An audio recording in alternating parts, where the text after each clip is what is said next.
Hello प्यारे बच्चों, नमस्ते सभी को। आज हम आपके लिए लेकर आए हैं 8वीं कक्षा की इंग्लिश विषय की पोयम द स्कूल बॉय के क्वेश्चन आंसर, जिनको कि आपके हिसाब से बिल्कुल छोटे छोटे इजी लैंग्वेज में और साथ ही साथ हिंदी में एक्सप्लेन भी किया गया है, ताकि आपको लिखते लिखते ही, सुनते सुनते ही याद भी हो जाए, बाद में आपको दोबारा से याद करने की ज़रूरत ना पड़े। तो अपना कॉपी और पेन साथ में लेकर बैठना, सुनते जाना, देखते जाना और साथ ही साथ लिखते भी जाना। तो चलो शुरू करते हैं। पहला question, what makes the school boy unhappy? क्या कारण था कि स्कूल जाने वाला बच्चा खुश नहीं था, वो अनहैप्पी था, उदास था। उसका रीजन हमें बताना है उसकी उदासी का। तो चलो आंसर देखते हैं।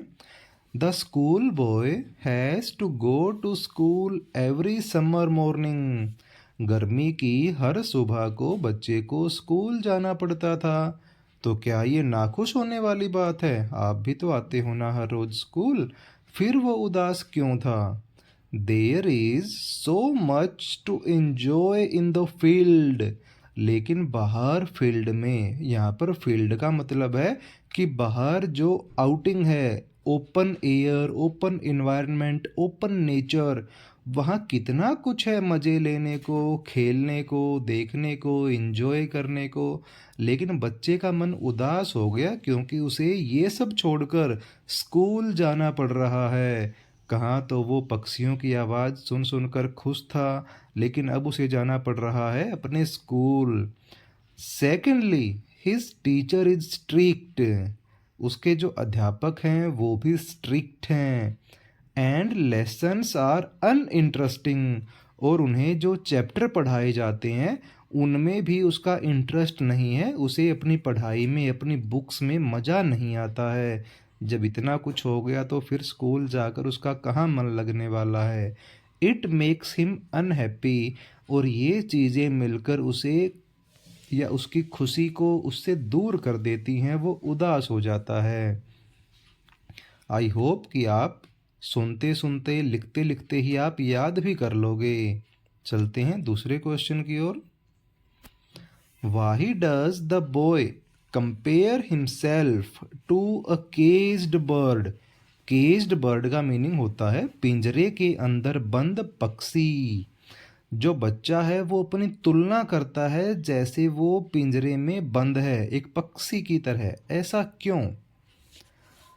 लाइक अ केज्ड बर्ड, जैसे एक पिंजरे के अंदर पक्षी बंद होता है।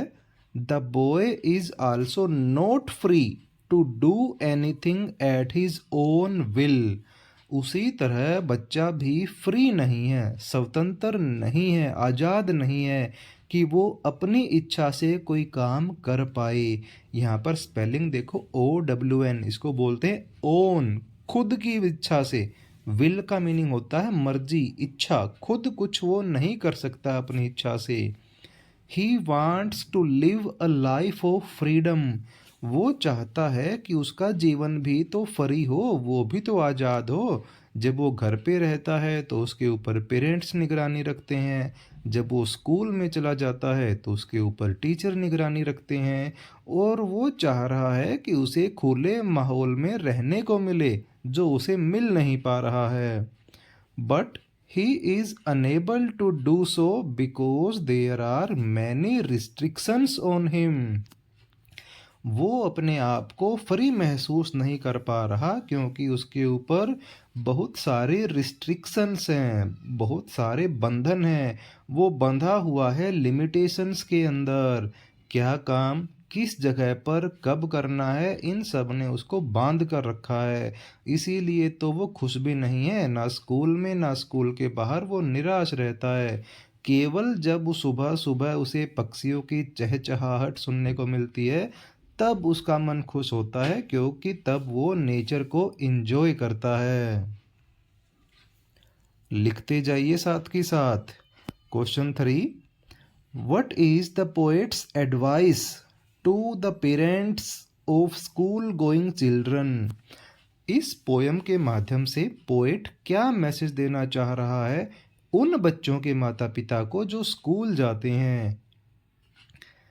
The poet requests the parents of the school-going children to let their children grow and play joyfully in early years. Poet उन बच्चों के माता पिता से रिक्वेस्ट करता है जो स्कूल जा रहे हैं ना बच्चे।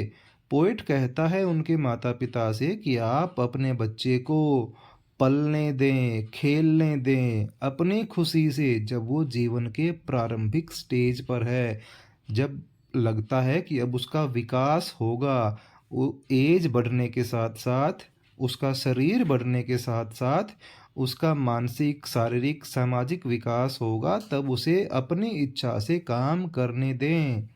They should not be restrict there natural activities. उनकी जो प्राकृतिक गतिविधियां हैं कि उन्हें खेलना है, हंसना है, बाहर आउटिंग करनी है, उन सब के ऊपर नियंत्रण ना लगाया जाए, उन्हें ओपन छोड़ दिया जाए। तभी तो वो बच्चे मज़े मज़े में खेलते कूदते बड़े हो पाएंगे ना, नहीं तो वो कहीं ना कहीं किसी ना किसी बीमारी का शिकार हो जाएंगे और उनकी ग्रोथ रुक जाएगी। नेक्स्ट क्वेश्चन कहता है, why does the school boy compare himself to a plant? School जाने वाला बच्चा अपनी तुलना करता है एक पौधे के साथ में। क्यों, कैसे? A little child is like a tender plant. एक स्कूल जाने वाला एक छोटा सा जो बच्चा है वो एक सॉफ्ट पौधे की तरह होता है। टेंडर का मीनिंग होता है सॉफ्ट, बिल्कुल नाजुक, प्यारा सा। If he is suppressed too much, अगर उसको बहुत ज़्यादा दबाया जाएगा। सप्रेस्ड का मीनिंग होता है दबाना, कुचलना। He fails to grow to full size, तो वो अपने पूरे आकार में नहीं बदल पाएगा, अपना विकास नहीं कर पाएगा।